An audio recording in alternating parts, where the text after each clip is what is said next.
அஸ்ஸலாமு அலைக்கும் வரஹ்மத்துல்லாஹி வபரகாத்துஹு.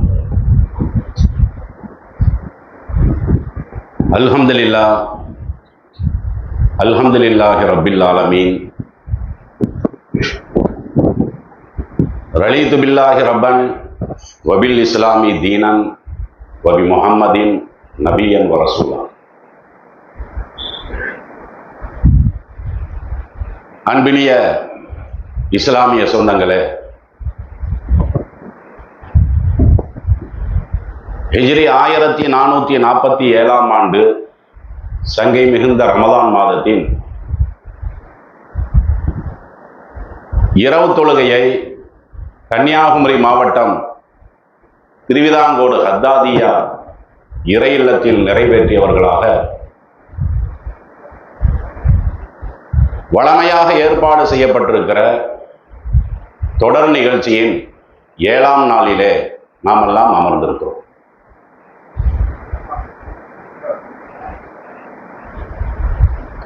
நேற்றைய தினம்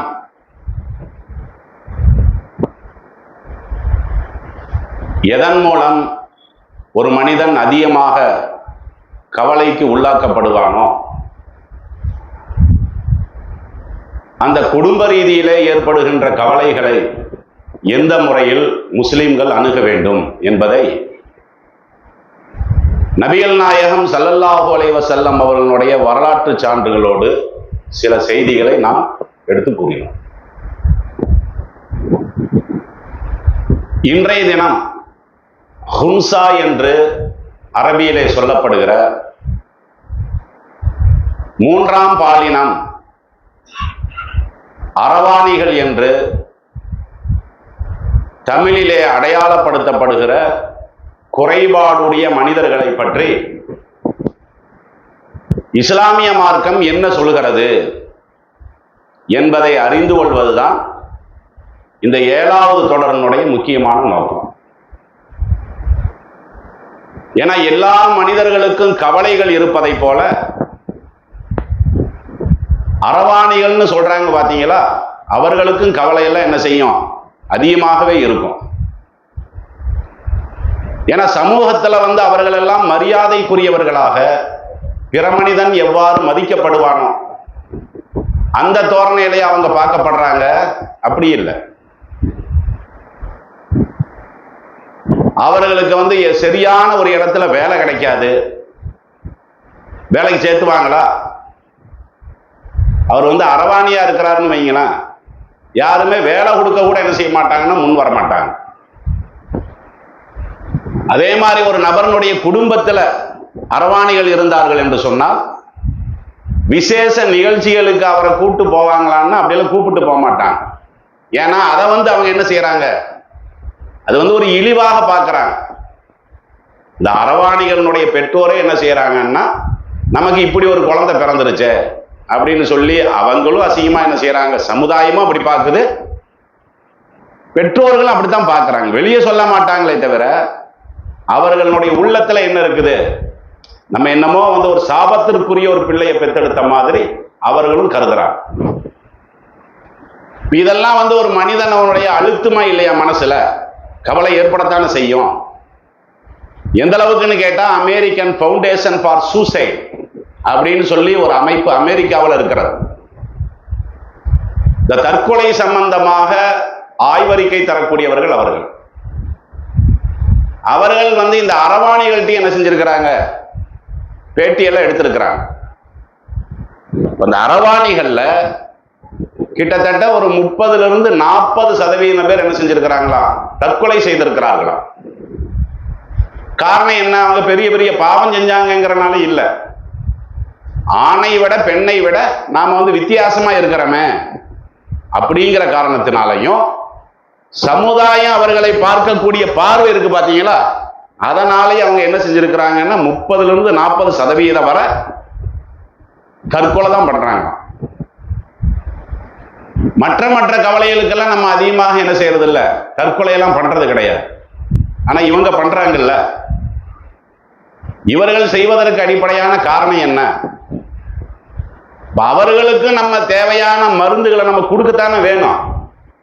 சொல்லப்போனா முஸ்லீம்கள் இவர்களை பற்றி உண்டான ஞானத்தை தெரிஞ்சிருக்கணும். இல்ல மற்றவங்களை விட்டுருங்க, உலகமே ஒண்ணு சொன்னா அதையவே என்ன செய்வாங்கன்னா மற்றவங்கள சரி காணுவாங்க. நம்மளுக்குன்னு மார்க்கம் இருக்கிறது.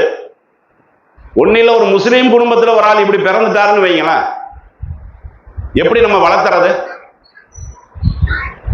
ஆண் குழந்தை மாதிரி வளர்த்துறதா அல்லது பெண் குழந்தை மாதிரி வளர்த்துறதா? மார்க்கத்தில் அதுக்குன்னு வழிகாட்டுதல் இருக்குல்ல. இவங்க ஆணும் இல்லை பெண்ணும் இல்லை, மூன்றாம் பாலினம் தான் சொல்றான். அப்ப இவர்களை நீங்க எப்படி வளர்த்துவீங்க? ஆம்பளை மாதிரி வளர்த்துவீங்களா, பொம்பளை மாதிரி வளர்த்துவீங்களா? அதை பத்தி நம்ம யோசிக்கணுமா இல்லையா? மார்க்க அறிஞர்களும் கூட என்ன செய்யறது இல்லைன்னா இது சம்பந்தமாக மக்களுக்கு விழிப்புணர்வுல ஊட்டுறது கிடையாது. அதனாலதான் மக்கள் என்ன செய்யறாங்க, அறியாமையில் இருக்கிறாங்க. ஒன்னும் இல்ல, மகரமான சட்டம் ஒண்ணு இருக்கு பாத்தீங்களா? இவர்கள் கூட தான் ஒரு பெண் இருக்க முடியும், இவங்க கூட எல்லாம் இருக்கக்கூடாது அப்படின்னு சொல்லி ஒரு சட்டம் இருக்கிறது. இப்ப நம்ம பயான் கேட்கறதுக்கு பெண்கள் வந்திருக்கிறாங்க. இந்த அரவாணி தன்மையில் இருக்கக்கூடிய ஒரு நபர் வந்து அங்க போய் உட்கார்றாரு. இப்படி அனுமதிக்கிறது கூடுமா கூடாதா? மார்க்கத்தினுடைய பார்வை என்ன? கூடாதுன்னா ஏன் கூடாது? கேள்விக்கு பதில் சொன்னோம்ல. அதே மாதிரி இப்ப என்ன ஆச்சுன்னா, இப்ப நம்ம எனக்கு ஒரு அரவாணியை பிறந்துட்டாருன்னு வைங்களேன், அவரு பருவ வயதுக்கு வந்துட்டார். நான் கல்யாணம் பண்ணி வைக்கணும்ல. பெற்றோருடைய கடமைகள்ல முக்கியமான கடமை அதுவும் ஒண்ணுதானே. என் மகனுக்கு பொண்ணு பார்க்கறது, மகளுக்கு மாப்பிள்ளை பார்க்கறது. இவரோட கல்யாணம் இப்படி. ஏன்னா சமூகத்துல பாத்தீங்கன்னா அரவாணிகளை திருமணம் செய்யக்கூடியவர்கள் யாராத்தான் இருக்கிறாங்க. பெரும்பாலும் யார் கல்யாணம் பண்றா? அரவாணிகளை யார் கல்யாணம் பண்றா? ஆம்பளை தான் கல்யாணம் பண்றான். அரவாணியை வந்து பெண்களை கல்யாணம் பண்றாங்க, அப்படி ஒண்ணும் இல்லை. அப்ப நம்மளுக்கு வந்து இப்ப இப்படி ஒரு கேள்வி வரத்தானே செய்யுது. அப்ப அந்த நேரத்தில் நம்ம என்ன திருதிரு முழிக்கிறதா? அதே மாதிரி நான் அன்னைக்கே கேட்டேன், இதை நீங்க சிந்திச்சு பாருங்க. எது சொத்துரிமை? ஆணுக்கு 2 பங்கு, பெண்ணுக்கு 1 பங்கு. ஆணுக்கு 2 பங்கு, பெண்ணுக்கு 1 பங்குன்னா இவர்கள் ஆண்களும் இல்லை பெண்களும் இல்லை, மூன்றாம் பாலினத்தவர்கள் அப்படின்னு சொல்லினா அரசாங்கமே அப்படித்தானே சொல்லுது. 2014 இருந்து மூன்றாம் பாலினம் அப்படிங்கிற ஒரு சட்டத்தை கொண்டு வந்துட்டாங்க. இவர்களுக்கு எப்படி நீங்க சொத்து கொடுப்பீங்க? பார்க்கறதுக்கு பெண்ணு மாதிரியே இருக்கிறாங்கன்னு வைங்களேன். பெண் என்ற அடிப்படையில் அவங்களுக்கு 1 பங்கு கொடுப்பீங்களா, இல்ல ஆண் என்ற அடிப்படையில் 2 பங்கு கொடுப்பீங்களா? இப்படியான கேள்விகள் எல்லாம் நம்மளுக்கு வரத்தானே செய்யுது. ஒரு குழப்பமான சூழ்நிலை பார்க்குறீங்களா இல்லையா? சொல்ல போனா இது சம்பந்தமாக நீதிமன்றத்துக்கே ஒரு தெளிவான தீர்ப்பெல்லாம் ஒண்ணு இல்லை. அவங்களுக்கே சரியான விவரம் தெரியல. நீதிமன்றத்துக்கு இவங்க போனாங்கன்னு வைங்கன்னா சொத்து பிரச்சனைக்கோ இது மாதிரியான விஷயங்களுக்கோ போகும்போது, நான் வந்து என்னுடைய மகனுக்குன்னா இந்த அரவாணி தன்மையுள்ள மகனுக்கோ மகளுக்கோ எப்படி சொத்து கொடுக்கறது அப்படின்னு சொல்லி நீதிமன்றத்தில் அணுகுனாங்கன்னு வைங்களேன், அவங்க எப்படி தீர்ப்பு வழங்குறாங்க? எதை மையமா வச்சு வழங்குறாங்க? பர்த் சர்டிபிகேட்ல உங்களுடைய குழந்தைய நீங்க என்னன்னு பதிவு பண்ணிருக்கிறீங்க, இதான் நீதிமன்றம் என்ன கேட்கணும்னு கேட்டா, ஆணுன்னு பதிவு பண்ணிருக்கிறீங்களா, அப்ப ஆம்பளைக்குள்ள சொத்தை கொடுத்துருங்க. பெண்ணுன்னு பதிவு பண்ணியிருந்தா பெண்ணுக்குள்ள சொத்தை கொடுத்துருங்க. அல்லது நீங்க பதிவு பண்றதுல வந்து 3rd ஜெனரேஷன் அப்படின்னு ஒண்ணு இருக்கிறது, இப்பதான் கொண்டே வந்திருக்கான்னு சொல்ல போனா, அதை அப்படி பதிவு பண்ணா சமத்துல என்ன செய்யுங்க, சம உரிமையை நீங்க அவங்களுக்கு கொடுத்துருங்க. இப்படிதான் நீதிமன்றமே சொல்லுது. இப்படி சொல்லி நீதிமன்றம் என்ன செய்யுது, கல்தா கொடுக்குதே தவிர முதல்ல இவர்கள் வந்து யாரை சேர்ந்தவர்கள், ஆணை சேர்ந்தவர்களா பெண்ணை சேர்ந்தவர்களா நீதிமன்றத்துக்கு தெரியுதா? தெளிவான விஷயத்திலேயே குழப்பமான அசிங்கமான தீர்ப்புகளை கொடுக்கக்கூடியவங்க தான் நீதிமன்றம். நம்ம பார்க்கிறோம் இல்ல, ஆம்பளையும் கல்யாணம் பண்றோம். அனுமதி இருக்கா இல்லையா நம்ம நாட்டுல? ஒரு ஆம்பளை எப்படி ஆம்பளைய கல்யாணம் பண்றது? ஒரு பொம்பளை எதுக்கு பொம்பளைய கல்யாணம் பண்ணணும்? கல்யாணத்தினுடைய நோக்கம் என்ன? ஆடு மாடு பண்ணி கூட இப்படி பண்ணுதான் நமக்கு தெரியல. ஆனா இன்னைக்கு 21ஆம் நூற்றாண்டுல ஆம்பளைய கல்யாணம் பண்ணலாங்கிறான், பொம்பளைய கல்யாணம் பண்ணலாங்கிறான். பாக்குறீங்களா இல்லையா? இப்ப இவர்கள் அந்த அரவாணிகளினுடைய விஷயத்துல, மூன்றாம் பாலினத்தவர்களுடைய விஷயத்துல தெளிவான தீர்ப்பை தந்துருவாங்களா? இதுக்கெல்லாம் காரணம் என்ன? இந்த குழப்பத்துக்கு மூலமான காரணம் என்ன? எதனால் இப்படி தடுமாறி நிற்கிறாங்க? எதனால் தடுமாறி இருக்கிறாங்க சொல்லுங்க பாப்போம். இந்த தடுமாற்றம் அவங்களுக்கு ஏன் வருது? ஒரே ஒரு விஷயத்தினாலதான். இவர்கள் ஆனா பெண்ணா அது தெரியணும் இல்ல. இவங்க ஆனான்னு தெரியல. ஏன்னா பார்வையில பார்த்தீங்கன்னா அது பொம்பளை மாதிரி இருக்கிறாங்க.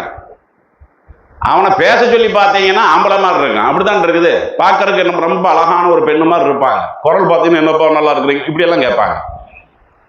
அப்ப அவனுக்கே மண்டை குழம்புது. என்னடா இது, கையில வளையல் போட்டு இருக்குது, காலில் சங்கிலியை கட்டி இருக்குது, சேலையெல்லாம் கட்டி இருக்குது, குரல் வேற இப்படி இருக்குது. சில பேர்த்துக்கு பெண் மாதிரி இருப்பாங்க, பார்த்தீங்கன்னா மீசை இருக்கும். இப்படியெல்லாம் நீங்க பார்க்கத்தானே செய்றீங்க. இதுதான் ஏற்பட்ட குழப்பம், வேற ஒன்றும் இல்லை. இந்த குழப்பத்தினாலதான் நீதிமன்றத்தில் நாங்க என்னதுக்கு சொல்லணும்? அவன் ஆம்பளையா பொம்பளையா மூன்றாம் அதெல்லாம் நாங்க என்னதுக்கு சொல்லணும்? பர்த் சர்டிபிகேட்ல நீ என்னத்தை எழுதி வச்சிருக்கிற அதை சொல்லு. ஆம்பளைன்னு சொன்னா ஆம்பளைக்குரிய சொத்தை கொடுத்து, பொம்பளைன்னு சொல்லி நீ இன்னும் சொல்ல போனா இந்த பர்த் சர்டிபிகேட்டுங்கிறதெல்லாம் இப்ப வந்தது தானே. ரெண்டாவது பிறக்கும் போதே தெரியுமா இந்த குறைபாடு? ஒரு குழந்தை பிறக்குதுன்னு வைங்களேன், பிறக்கும் போதே தெரியுமா இது அரவாணின்னு? அதுக்கு ஏதாவது அடையாளங்கள் இருக்கா? இல்ல அதுக்கு ஏதாவது டெஸ்டிங் இருக்குதா? ஒரு வசதியானவர் என்ன செய்யலாம்? எனக்கு ஒரு குழந்தை பிறந்திருக்குது, இதுக்கு இந்த அரவாணி தன்மை இருக்கா இல்லையான்னு டெஸ்ட் பண்ணணும்னு சொல்லி அவன் பணத்தை செலவழிச்சு என்ன செய்யலாம்? அப்படியாவது பார்க்கலாம். அது இப்பதான் பிறந்திருக்குது, நாளைக்கு பேரை பதிவு பண்ண போறான். கவர்மெண்ட் ஆஸ்பத்திரி எல்லாம் அப்படியான ஏற்பாடுகள் இருக்கவா செய்யுது. பேரு பதிவு பண்றது ஒரு வாரத்துல தானே பதிவு பண்ணுவான் பெரும்பாலும். அப்ப அவன் எப்படி கரெக்டா பதிவு பண்ணுவான்? அவனுக்கே தெரியாத. அப்ப இதுக்கு மூலமான காரணம் என்னன்னு பாத்தீங்கன்னா, இந்த ஆனா பெண்ணாங்கிற அந்த விஷயம் இருக்குது பாத்தீங்களா, அதுல ஏற்பட்ட குழப்பம் தான், வேற ஒண்ணுமே இல்லை. மார்க்கம் இதை பற்றி என்ன பேசுகிறது அப்படிங்கிறத நீங்க சாதாரண பயான் மாதிரி இல்லாம அது உன்னிப்போட கவனிச்சீங்கன்னா தான் என்ன தெரியும். ஓ, மார்க்கம் இவர்களை பற்றி இதைத்தான் சொல்லுதாங்கிற மாதிரி நம்மளுக்கு என்ன, அப்பதான் நம்மளுக்கு சரியான ஒரு புரிதல் ஏற்படும்.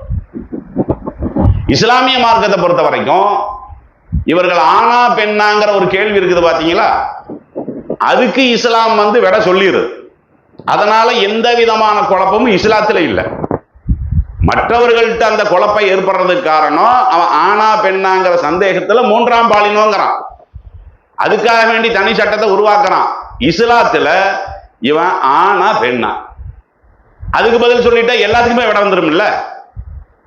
ஆணுன்னு சொல்லிட்டா பெண்ணை கல்யாணம் பண்ணுன்னு வந்துடும், பெண்ணுன்னு சொல்லிட்டா ஆணை கல்யாணம் பண்ணுன்னு வந்துடும். ஒரு குழப்பமும் இல்லையில.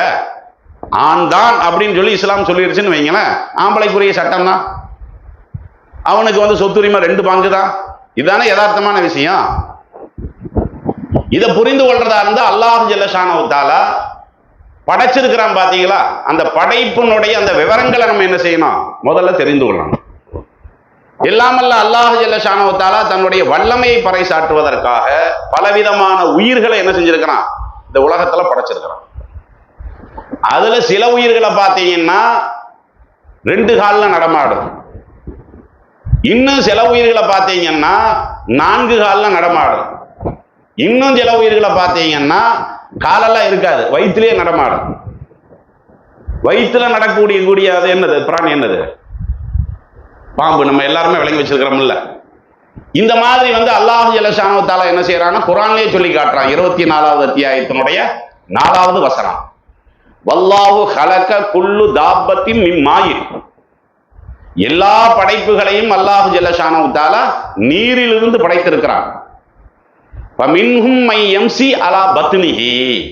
அவ்வாறு படைத்த உயிரினங்கள்ல சில உயிரினங்கள் தன்னுடைய வயிற்றால் நடக்கிறது, அதுக்கு கால் இல்ல, வயிறுல தான் நடக்குதுங்கிறாங்க. அதே மாதிரி ஃபமின்ஹும் மை யம்சி அலா ரிஜ்லைனி. சில உயிரினத்தை பார்த்தீங்கன்னா 2 காலில் நடக்கும். அது யாரு? நம்ம தான்.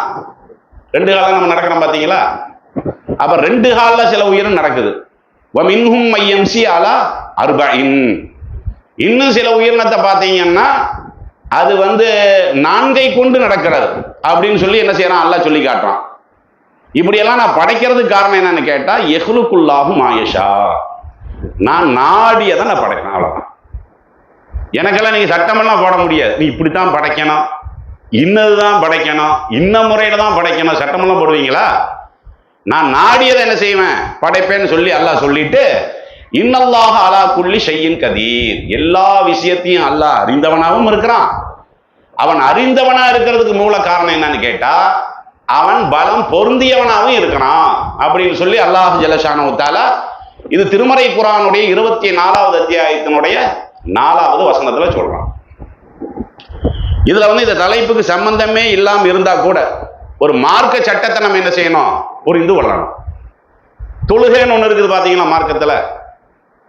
அந்த தொழுகைக்கு பெருமானார் ஸல்லல்லாஹு அலைஹி வஸல்லம் அவர்கள் சில வழிமுறைகளை சொல்லி கொடுத்திருக்கிறாங்க. இப்படி தக்பீர் கட்டணும், இப்படி ருக்கு செய்யணும், இப்படி சஜ்தா செய்யணும்.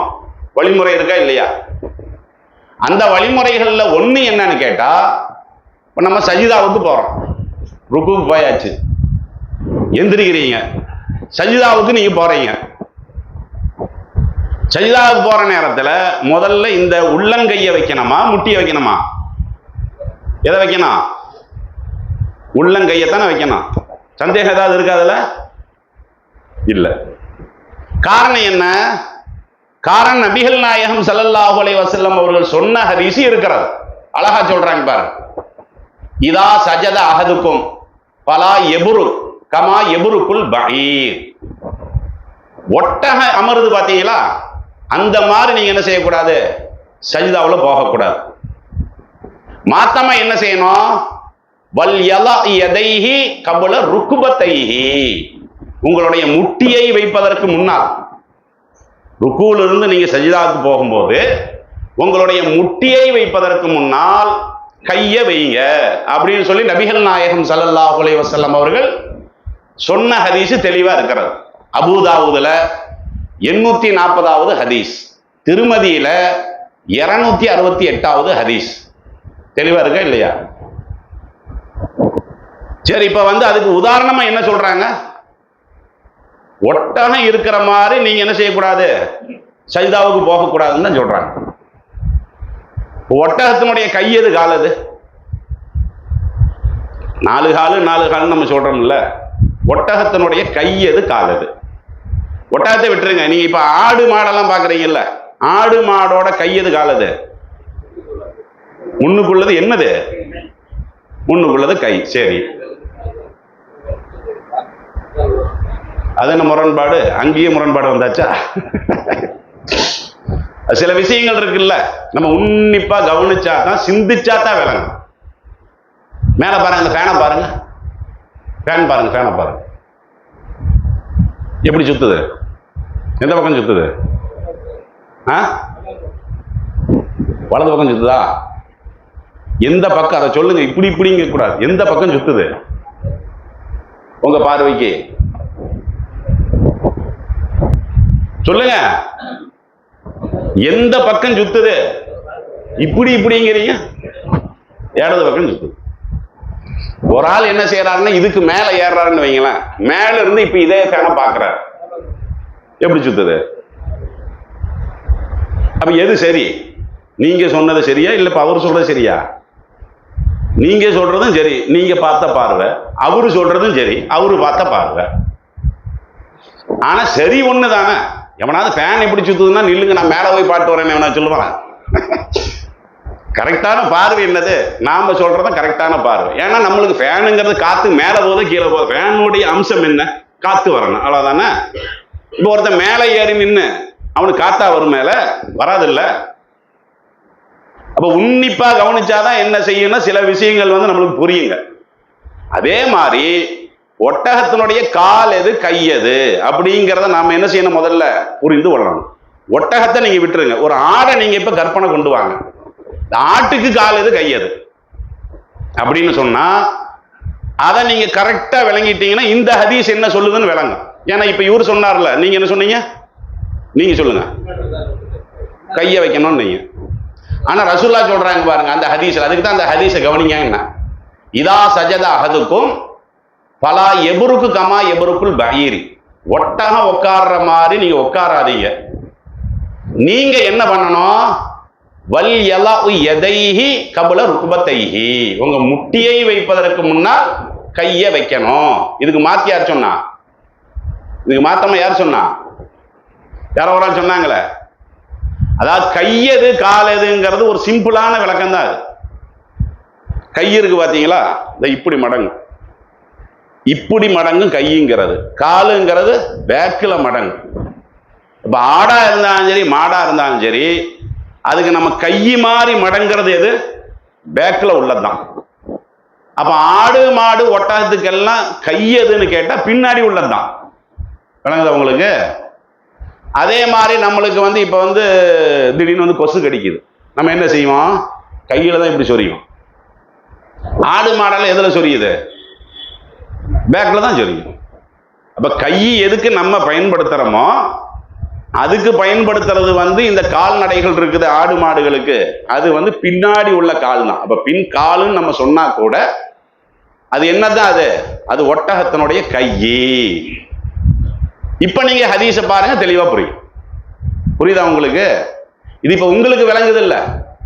ஆனா இது எதுக்காக நம்ம இதை சொல்ல வரோம்னு கேட்டா, சில அறிஞர்களை நம்ம கேள்விப்படுறோம், அவங்களுக்கே இது விளங்கல, அதுக்கு நான் சொல்ல வர்றேன். இன்னைக்குள்ள அறிஞரை நான் சொல்லல, ஹதீஸுக்கு விளக்கம் சொல்லி இருக்கிறாங்கல்ல, தப்சீர் விரிவுரையாளர்கள் அப்படியெல்லாம் சொல்லுவாங்க, ஹதீஸ் கலை வல்லுநர்கள், அவங்களுக்கே என்ன செய்யலாம்னா இது விளங்கல. எப்படி சொல்றாருன்னு பாருங்க. இப்னு ஹஜர் ரலியல்லாஹு அன்ஹு அவர்கள் சொல்றாங்க, வன்னஹியு அனில் புரூகி க புரூகில் பஈரி, இந்த ஒட்டகம் அமர்வதை போல நீங்க அமராதீங்கன்னு ரசூலுல்லாஹ் சொன்னாங்கல்ல, அதுக்கு என்ன அர்த்தம்னு கேட்டா, ஹுவ ஐ யுல்கிய ருக்குபத்தைஹி அவ்வலன் பிஷித்தா, அதாவது ஒட்டகம் என்ன செய்யுதுன்னா பறந்தடிச்சு உட்காருதான், வேக வேகமா அப்படி போய் உட்கார்ந்துருதான். இந்த மாதிரி நீங்க உட்காராதீங்கிறதா இந்த ஹதீஸினுடைய கருத்து அப்படின்னு சொல்லி இப்னு ஹஜர் சொல்றாரு. ஒட்டகம் என்ன பறந்தடிச்சா போய் உட்காருது? அப்படி ஒண்ணு இல்லை. பறந்துன்னா என்னது? அவசர அவசரமா நம்ம பண்றோம் பாத்தீங்களா? இவர் இப்படி விளங்கி இருக்கிறார் இந்த ஹதீஸ. இவர் இப்படி விளங்கினது காரணம் என்னன்னா, இப்ப நம்ம சொன்ன விளக்கம் அவருக்கு தெரியாதனாலதான். அறிஞர்கள் தான், அவங்கள சிறந்த அறிஞர்கள், பெரிய பெரிய விளக்கம் எல்லாம் கொடுத்துருக்காங்க. ஆனா சில விஷயத்துல இப்ப நம்ம சிந்திச்ச மாதிரி ஆயிப்போ, இந்த ஃபேனை பத்தி நம்ம சொன்னோம் பாத்தீங்களா, ஒரு அற்பமான விஷயம் தான், மாறி மாறி நம்ம சொன்னோம் பாத்தீங்களா. அப்ப அவருக்கு என்ன செய்யல, அது புரியல. அவர் இந்த விளக்கத்தை எழுதி வச்சிருக்கிறாரு ஃபத்ஹுல் பாரியில. அதே மாதிரி இப்னு கையிம் அப்படிங்கிறவர் சொல்றாரு, அவரு இதே கருத்தை தான் சொல்றாரு. என்ன சொல்றாரு? வகான ஹதீஹு நபியின் ஸல்லல்லாஹு அலைஹி வஸல்லம் ஃபி சுஜூதி வஸ்ஸகீனா வல் வகார், நபிகள் நாயகம் ஸல்லல்லாஹு அலைஹி வஸல்லம் அவர்கள் சஜிதாவுக்கு போகும்போது அவங்க அமைதியா போவாங்க, அதே மாதிரி கண்ணியமா போவாங்க. வலம் யகுன் யஹிரு கமா யஹிருல் பஈர், ஒட்டகம் மாதிரி என்ன செய்ய மாட்டாங்க, கண்ணியம் இல்லாம போக மாட்டாங்க. ஒட்டகம் கண்ணியம் இல்லாம போயிருதான். விளங்குதா உங்களுக்கு? அப்ப ஒட்டகம் கண்ணியம் இல்லாம போகுது, அப்படி ஏதாவது தெரியுதா? அது கண்ணியம் இல்லாம மரியாதை இல்லாம உட்காருதுங்கிற மாதிரி நமக்கு தெரியுதா? அந்த ஹதீஸ்ல இருந்து புரியவே இல்லை. ஆனாலும் என்ன செய்யறாங்கன்னா, இவங்க அந்த விளக்கம் சொல்றாங்க. இந்த விளக்கம் எல்லாம் என்ன இல்லை, இந்த விளக்கம் எல்லாம் ஏற்க தகுந்த விஷயம் கிடையாது. விளங்குங்களா? எதுக்காக நான் சொல்ல வரேன்னு கேட்டா, இறைவன் படைத்திருக்கக்கூடிய அந்த அம்சங்களை பேசுறதுனால இப்படி ஒரு சந்தேகம் இருக்குது இல்ல, அதை நிவர்த்தி செய்யறதுக்கு தான் நம்ம இதை சொல்றோம். ஆக இறைவன் படைத்த விஷயத்துல 2 கால்ல நடக்கிறதும் உண்டு, 4 கால்ல நடக்கிறதும் உண்டு. அதுக்கப்புறம் என்ன சொன்ன, வயிற்றில் நடப்பது, ஊர்ந்து திரிவது அப்படிங்கிறது இருக்கு. அதே மாதிரி இறைவன் படைச்சதுல சிறகை கொண்டு பறப்பது, பறவைகள் இருக்கு பாத்தீங்களா, பறவையை அல்லாஹ் படைச்சிருக்கிறான். இன்னொரு படைப்பு என்னன்னு பாத்தீங்கன்னா, கண்ணுக்கு புலப்படாது. இந்த கண்ணுக்கு புலப்படாதுங்கிறது 2 வகையில் இருக்கிறது. கருவியை வச்சு பார்த்தா நம்மளுக்கு தெரியும். கண்ணுக்கு தெரியாதது கருவியை வச்சு கண்டுபிடிக்கிறான்ல. நம்ம வைரஸ் எல்லாம் நம்ம சொல்றோம் பாத்தீங்களா, அதெல்லாம் நம்ம கண்ணுக்கா தெரியுது, கண்ணுக்கு தெரியாது. ஆனா அதே நேரம் அந்த கேமராவில் அந்த கருவியை வச்சு பார்த்தா தண்ணியில கூட அந்த புழுவெல்லாம் இருக்குன்னு சொல்றான் பாத்தீங்களா, நம்ம கண்ணுக்கா தெரியுது, கண்ணுக்கு தெரிகிற புழுவும் இருக்குது. இப்ப இதை டெஸ்ட் பண்ணா கூட லட்சக்கணக்கான நல்ல உயிரணுக்கள் எல்லாம் இருக்கும். அதெல்லாம் நம்மளுக்கு எதுல தெரியும், அந்த கேமராவில் தான் தெரியும். இன்னும் சில படைப்புகள் அந்த கருவியை கொண்டு பார்க்க முடியாது, ஆனா அல்லாஹ் படைச்சுதான் இருக்கான். அதைத்தான் நம்ம வானவர்களுங்கிறோம். வானவர்கள் ஜின்னுன்னெல்லாம் நம்ம சொல்றோம் பாத்தீங்களா, அவங்க இருக்கிறாங்க. அவர்களை கருவியை கொண்டெல்லாம் நம்ம என்ன செய்ய முடியாது, அதெல்லாம் கண்டுபிடிக்க இயலாது. அதே மாதிரி இறைவன் படைத்த விஷயத்துல கடல் வாழ் உயிரினங்கள், கடல் சம்பந்தப்பட்ட மீனெல்லாம் இருக்கு பாத்தீங்களா, இது இறைவன் படைத்தது. இதெல்லாம் அல்லாஹ்வே குர்ஆன்ல பெருமையோட சொல்லி காட்டுறான். எப்படி சொல்லி காட்டுறான்? ஹாதா ஹல்குல்லா, இது எல்லாமே அல்லாஹ்வுடைய படைப்பு. ரொம்ப மகிழ்ச்சியாய் சந்தோஷமா என்ன செய்யறான், அல்லாஹ் சொல்றான், இதெல்லாம் நான் படைச்சதுதான். மாதா கலக்கல்லதீன மின்தூணிகி, என்னை தவிர யாராவது இப்படி படைப்பாங்களா? பெருமை அடிப்போம்ல, நம்ம தான் பெருமை அடிக்க கூடாது. ஆனா அல்லாவுக்கு இதெல்லாம் தான் பெருமை. நான் அதை படைச்சிருக்கிறேன், நான் இதை படைச்சிருக்கிறேன். குரானுங்கிறதுக்கு சான்றே அதுதான். குரான் இருக்குது பாத்தீங்கன்னா, குரானை வந்து நம்ம ஏன் இறை வேதங்கிறோம்? இறை வேதங்கிறதுக்கு நிறைய சான்று இருக்கிறது. அதுக்கு காரணம் என்னன்னா, குரானுடைய அந்த அமைப்பு இருக்கு பாத்தீங்களா. இப்ப எத்தனையோ வேதங்கள் இருக்கிறது. அதுல எல்லாம் நீங்க படிச்சு பார்த்தீங்கன்னா, வானை இறைவன் படைத்தார், பூமியை இறைவன் படைத்தார், இப்படித்தான் இருக்கும். எல்லா வேதங்கள்லையும் எப்படி இருக்கும்னு கேட்டா, வானத்தை இறைவன் கடவுள் கர்த்தர் படைத்தார், பூமியை கடவுள் கர்த்தர் படைத்தார் அப்படின்னு இருக்கு. குரான்ல அப்படி இருக்காது. குரான்ல எப்படி இருக்கும்? நாம் படைச்செந்தர் எப்படி இருக்கும்? ஆனா நான் படைத்தேன், நான் தான் மலையை இறக்கிறேன், நான் தான் குழந்தைய கொடுக்கிறேன், அப்படி இருக்கா இல்லையா? இது ஒரு மனுஷனால இப்படி எழுத முடியுமா?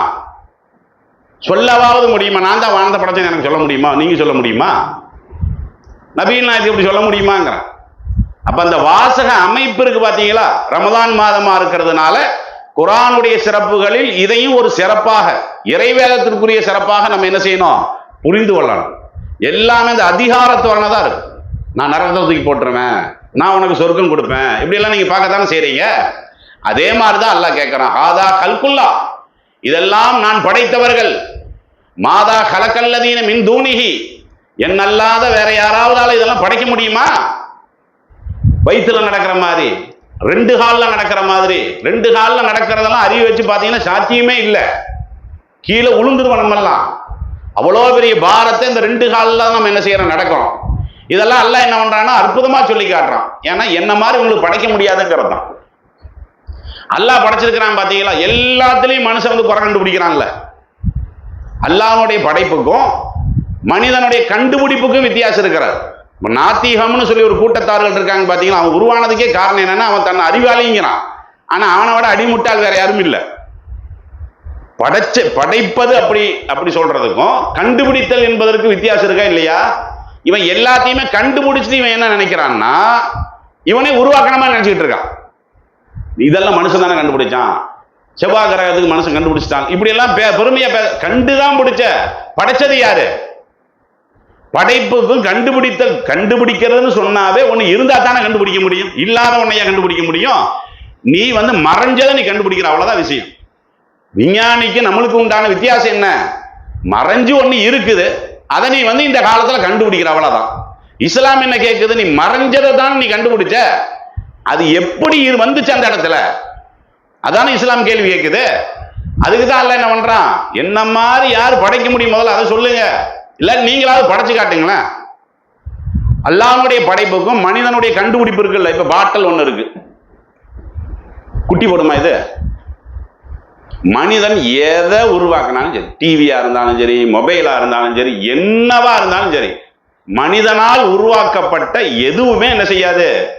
குட்டியே போடாது. இனப்பெருக்கம் அதுல நடக்குமா? கம்ப்யூட்டர் இருக்கிறது. சோனின்னு ஒரு கம்ப்யூட்டர் கண்டுபிடிச்சிட்டான்னு வைங்களேன், கண்டுபிடிச்சிருக்கிறான்ல, அந்த சோனி குட்டி போட்டவா இருக்கும். கம்ப்யூட்டர் குட்டியா போடுது, அப்படியெல்லாம் போடாது. இனப்பெருக்கம் என்பது இறைவன் படைத்திருக்கக்கூடிய அற்பமான எறும்பில் கூட இருக்கிறது, வைரஸில் கூட இருக்கிற, நம்ம கண்ணுக்கே தெரியாது. ஆனா அது என்ன செய்யும்? குட்டி போட்டுக்கிட்டே இருக்கும். இதான் இறைவனுடைய படைப்புங்கிறது. அதே மாதிரி மனிதனுடைய அந்த உருவாக்கக்கூடிய கண்டுபிடிப்பெல்லாம் இருக்கு பாத்தீங்களா, அதுல ஏதாவது ஒரு குறை இருக்குதான் செய்யும். இதுதான் நல்லதுன்னு சொல்லி இன்னைக்கு உருவாக்குவான், அதுக்கப்புறம் அப்டேட் ஆயிரும். அதுலயே சைக்கிள் தானே சிறந்த ஒன்னாக, சைக்கிள் தானே இவனுக்கு தெரிஞ்சது. ஏன் சைக்கிளை விட்டு 2 வீலருக்கு ஏன் வந்தான்? 2 வீலர் விட்டுட்டு ஏன் காருக்கு வந்தான்? காரை விட்டுட்டு என்னதுக்கு விமானத்துக்கு வந்தான்? விமானத்தையெல்லாம் விட்டுட்டு என்னதுக்கு செயற்கைக்கோள் அப்படிங்கிறதான் கண்டுபிடிக்கிறான். அந்த ஒன்னே வந்து போதுமானதாக இருந்தால் அவன் அதோட நிறுத்தி இருக்கணும்ல. இவன் தான் உருவாக்குறான், ஆனா இவனுக்கு அதுல திருப்தி இல்லை. இதுல சேஞ்ச் பண்ணிக்கிட்டே இருக்கிறான் பாத்தீங்களா. அல்லாஹ் ஜல்ல ஷானஹு தஆலா இந்த பிரபஞ்சத்தை படைச்சான்ல, அதுல சேஞ்ச் பண்ணணும்னு உங்களுக்கு ஏதாவது தோணுதா? இது வந்து இப்படி படைச்சிருக்க கூடாது, இது இப்படி படைச்சிருந்தா தான் கொஞ்சம் நல்லா இருக்கும். என்ன 2 கண் என்னது, ஏன் 3 கண்ணு வச்சா நல்லதானே அப்படி நம்மளுக்கு ஏதாவது தோணுதா? இல்ல 2 கண்ணு தேவையில்லை, 1 கண்ணு இருந்தாவே போதுன்னு ஏதாவது தோணுதா? அல்லது பின்னாடி ஒரு கண்ணு முன்னாடி ஒரு கண்ணு இப்படியெல்லாம் இருக்குதுன்னு பாத்தீங்களா? இப்படி இருந்தா நல்லா தானே இருக்கும். அப்படி நம்மளுக்கு ஏதாவது தோணுதா? குறைய சொல்ல முடியாது. அதனாலதான் அல்லாஹ் பெருமை அடிக்கிறான். என்ன மாதிரி உங்களுக்கு படைக்க இயலாது, என்ன மாதிரி உங்களுக்கு உருவாக்கவே இயலாது. இப்ப சொல்லுங்க, அல்லாஹ் கர்வத்திற்குரியவனா இல்லையா? அந்த புகழுக்குரியவனா இல்லையா? இதைத்தான் அல்லாஹ் ஜல்ல ஷானஹு வ தஆலா என்ன செய்யறான், இந்த படைப்பினங்களை எல்லாம் எடுத்து சொல்லி அதற்குரிய பெருமையும் சொல்றான். இதெல்லாம் எதுக்கு நம்ம சொல்ல வரோன்னு கேட்டா, இப்படி பலவிதமான படைப்புகள் அல்லாஹ் ஜல்ல ஷானஹு வ தஆலா சொல்லுகின்ற அடிப்படையில அதை இன்னும் கொஞ்சம் விவரிச்சு சொல்றான். எப்படி சொல்றான்? வமின் குல்லி ஷைஇன் ஹலக்னா ஸௌஜைனி லஅல்லக்கும் ததக்கரூன். இது 51வது அத்தியாயத்துல 49வது வசனமாக இருக்கிறது. அல்லாஹ் என்ன சொல்றான் இதுல? நாம் படைத்திருக்கக்கூடிய ஒவ்வொன்றும் ஜோடியாகத்தான் இருக்கிறது. அதாவது ரெண்டா அல்லாஹ் பிரிக்கிறான். எல்லாமே ரெண்டு தான். ஆம்பளையா படைச்சேன், பொம்பளையா படைச்சேன். உயிரினங்களை பத்தி அல்லாஹ் சொல்றான். நாம படைச்சதை நீங்க என்னத்தை பார்த்தாலும் ஜோடியாகத்தான் நாம் படைத்திருக்கிறோம். இது 51 49. அதே மாதிரி 36 36ல சுபஹானல்லதி ஹலக்கல் அஸ்வாஜ குல்லஹா, அல்லாஹ் அனைத்தையும் ஜோடியாக படைச்சானே அந்த அல்லாஹ் தூய்மையானவன். இறைவன் தன்னை தூய்மைப்படுத்துவதற்கு, பரிசுத்தப்படுத்துவதற்கு அவன் சொல்லக்கூடிய விஷயம் என்ன? எல்லாத்தையும் நான் ஜோடி ஜோடியா படைச்சிருக்கிறேன்ல, அதனால நான் தூய்மையானவன். மிம்மா தும்பித்துள் அருளோ, அது எங்கெல்லாம் படைச்சிருக்கேன்? இந்த பூமியிலிருந்து நீங்க எதெல்லாம் பார்க்குறீங்களோ, உயிர்னு சொல்லி நீங்க எதெல்லாம் பார்க்குறீங்களோ எல்லாம் ஜோடியா தான் நான் படைச்சிருக்கிறேன். வமின் அன்புசிஹின், மனிதனையும் நான் என்ன செஞ்சிருக்கிறேன்? ஜோடியா தான் படைச்சிருக்கிறேன். வமிம்மா லா யாலம், உங்களுக்கு தெரியாத சில விஷயங்கள் இருக்கு, அதை நீ ஆராய்ச்சி பண்ணி பார்த்தாலும் அதுலயும் ஜோடி இருக்குங்கிறான். அதாவது எல்லாத்தையும் நான் ஜோடி ஜோடியா தான் படைச்சிருக்கிறேன். உங்களுக்கு தெரியாத விஷயம்னு அல்லாஹ் வந்து சஹாபாக்களை பத்தி சொல்றான். சஹாபாக்களுக்கு என்ன தெரியல, என்ன தெரியாது? அன்னைக்கு அவங்களுக்கு என்ன தெரியாது? மின்சாரங்கிறது ஒண்ணு தெரியாதுல்ல அவங்களுக்கு. மின்சாரத்துல 2 இருக்குல்ல, நீங்க படிக்கிறீங்கல்ல, அவரை எழுப்பிடுங்க, பாய் பாய். அவருடைய வந்து அமர்ந்திருக்கிறாரு பாத்தீங்களா, அதுக்கே கூலி இருக்குது. இருந்தாலும் டெய்லி அந்த இளைய பருவத்துல வர்றாங்கல்ல, அதே பெரிய உத்வேகம் தான் அது. வழங்குதுங்களா? அப்ப இப்ப நான் என்ன சொல்ல வர்றேன்? மின்சாரத்துல 2 இருக்கு. என்ன 2? சொல்லுங்க, சத்தமா சொல்லுங்க. பாசிட்டிவ் நெகட்டிவ் இருக்கா இல்லையா? நீங்க எதை பார்த்தாலும் 2 இருக்கு. நீங்க எதையெல்லாம் நீங்க கண்டுபிடிச்சதா சொல்றீங்களோ, மின்சாரத்தை எடுத்தாலும் அதே மாதிரி புரோட்டான், எலக்ட்ரான் இப்படி எல்லாம் சொல்றான் பாத்தீங்களா, எல்லாமே ஜோடி ஜோடி தான். அதனாலதான் நீங்கள் அறியாதது. அது சஹாபாக்கள் காலத்துல சஹாபாக்கள் அறியாத விஷயம் இருக்குல்ல, இன்னைக்கு நீங்க அறிஞ்சிருக்கிறீங்கல்ல. இன்னும் சொல்ல போனா இதுல எவ்வளவு மறைஞ்சிருக்குன்னு கூட இன்னும் நம்மளுக்கு தெரியாது. ஏன்னா இந்த வசனம் நம்மள்ட்டையும் அப்படித்தானே பேசுது. எல்லாத்தையும் ஜோடியா படைச்சோம், நீ அறியாதுன்னா நம்மளை பத்தியும் தான் அல்லாஹ் சொல்றான். வருங்காலத்துல வேற ஏதாவது கண்டுபிடிக்கலாம் செய்யலாம். ஏற்கனவே இருந்ததுதான் மனிதன் என்ன செஞ்சிருக்கான்? கண்டுபிடிச்சிருக்கான். என்னது? மறைஞ்சதை. இந்த டைனோசர் எல்லாம் கண்டுபிடிச்சிருக்காங்க, அதெல்லாம் ஏற்கனவே இருந்தது. இனிமேல் என்னவெல்லாம் இருக்க போகுதா? செவ்வாய் கிரகத்தையெல்லாம் ஆராய்ச்சி பண்றான்ல, புதனெல்லாம் ஆராய்ச்சி பண்றான்ல, அப்ப இனிமேல் அவன் அங்கேயும் கண்டுபிடிக்கலாம். அப்படி நீங்க கண்டுபிடிச்சாலும் அதுலயும் நான் ஜோடி தான் படைச்சிருக்கேன். ஜோடினா என்ன? ஒண்ணு ஆணா இருக்கும் அல்லது பெண்ணா இருக்கும். விட வருதே இல்லையா? அப்ப இதன் மூலமாக அல்லாஹ் ஜல்ல ஷானஹு வ தஆலா என்ன சொல்றான்னு கேட்டா, ஆண் பெண், அவ்வளவுதான். நான் படைச்சது ஆண் பெண். அப்படின்னா என்ன? இப்போ உங்களுக்கு வந்து இந்த அரவாணிகளை பத்தி ஒரு குழப்பம் ஏற்படுதுன்னு சொன்னா, ஆனா பெண்ணாங்கிறத நீ தீர்மானம் பண்ணு. அதான் விஷயம், யதார்த்தமான விஷயம். அப்படி நீ தீர்மானம் பண்ணிட்டீன்னா நீ வழங்கக்கூடிய தீர்ப்பு கரெக்டா இருக்கும், மடத்தனை இல்லாம இருக்கும். மஹ்னூஸும்பாங்க அரபியில.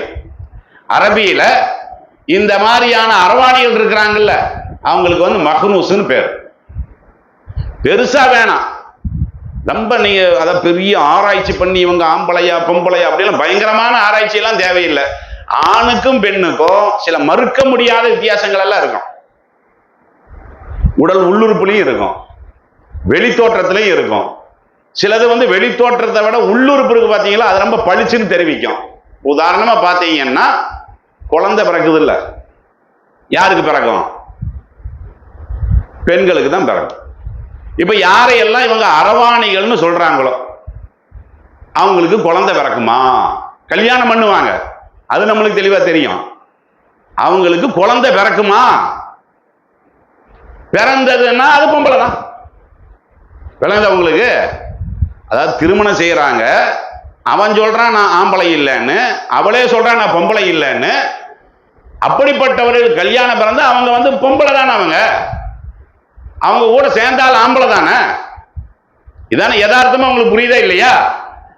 ஆனா இன்னைக்கு என்னன்னு பாத்தீங்கன்னா, நம்ம மருத்துவம் இருக்கு பாத்தீங்களா, அது ரொம்ப ரொம்ப என்ன இருக்குது, ரொம்ப முன்னேறி போய் இருக்கிறது.